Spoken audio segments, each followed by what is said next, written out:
Video এডিটিংয়ের ক্ষেত্রে নানান ধরনের ইফেক্ট আমাদের ভিডিওকে অনেক বেশি আকর্ষণীয় করে তোলে। বিভিন্ন ধরনের ইফেক্টের মধ্যে 3D জুম ইফেক্ট খুবই ডিমান্ডিং এবং খুবই ভাইরাল একটা ইফেক্ট বর্তমান সময়ে। তো ক্যাপকাট দিয়ে আপনারা কিভাবে এই 3D জুম ইফেক্টটা তৈরি করবেন সেটা সম্পর্কে আজকে আলোচনা করব। তো ছবিতে 3D জুম ইফেক্ট যুক্ত করার জন্য আমরা প্রথমেই চলে যাচ্ছি ক্যাপকাটে। ক্যাপকাটে আসার পর এখানে ক্রিয়েট প্রজেক্ট এই অপশনটাতে চাপ দেব।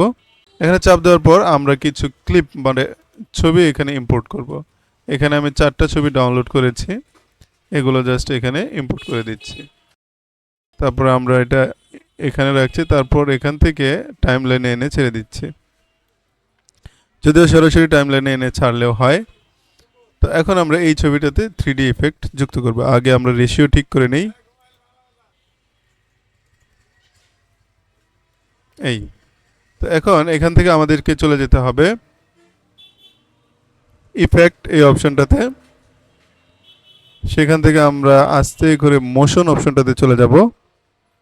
এখান থেকে লেখা রয়েছে দেখুন 3D জুম। এটা জাস্ট এনে ড্রাগ এন্ড ড্রপ করে আমরা যেই ছবিটাতে এই ইফেক্টটা যুক্ত করতে যাচ্ছি সেটার উপরে ছেড়ে দেব।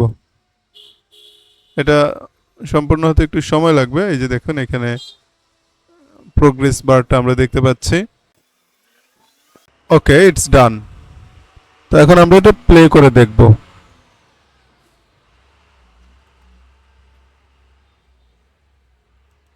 তো সুন্দর একটা ইফেক্ট যুক্ত হলো। আমরা বাকি অংশটুকু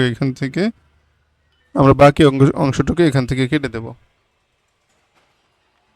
সরি। তা পরেরটাতে যদি আমরা যুক্ত করতে চাই তাহলে ঠিক একইভাবে করব। আমরা এটা ডিলিট করে দিচ্ছি, এটাও ডিলিট করে দিচ্ছি। আমরা এই ছবিটাতে অ্যাড করব। হ্যাঁ, তো এখান থেকে আবারও 3D জুম ইফেক্ট এটা এনে আমরা এটাতে ছেড়ে দিচ্ছি। তো যদি আমরা এখন প্লে করি তাহলে বুঝতে পারবো সুন্দর একটা ইফেক্ট যুক্ত হয়ে গেছে। দুটো একসাথে প্লে করি আর এখানে একটা ট্রানজিশন অ্যাড করে দিই মাঝখানে, তাহলে আরো দেখতে সুন্দর লাগবে।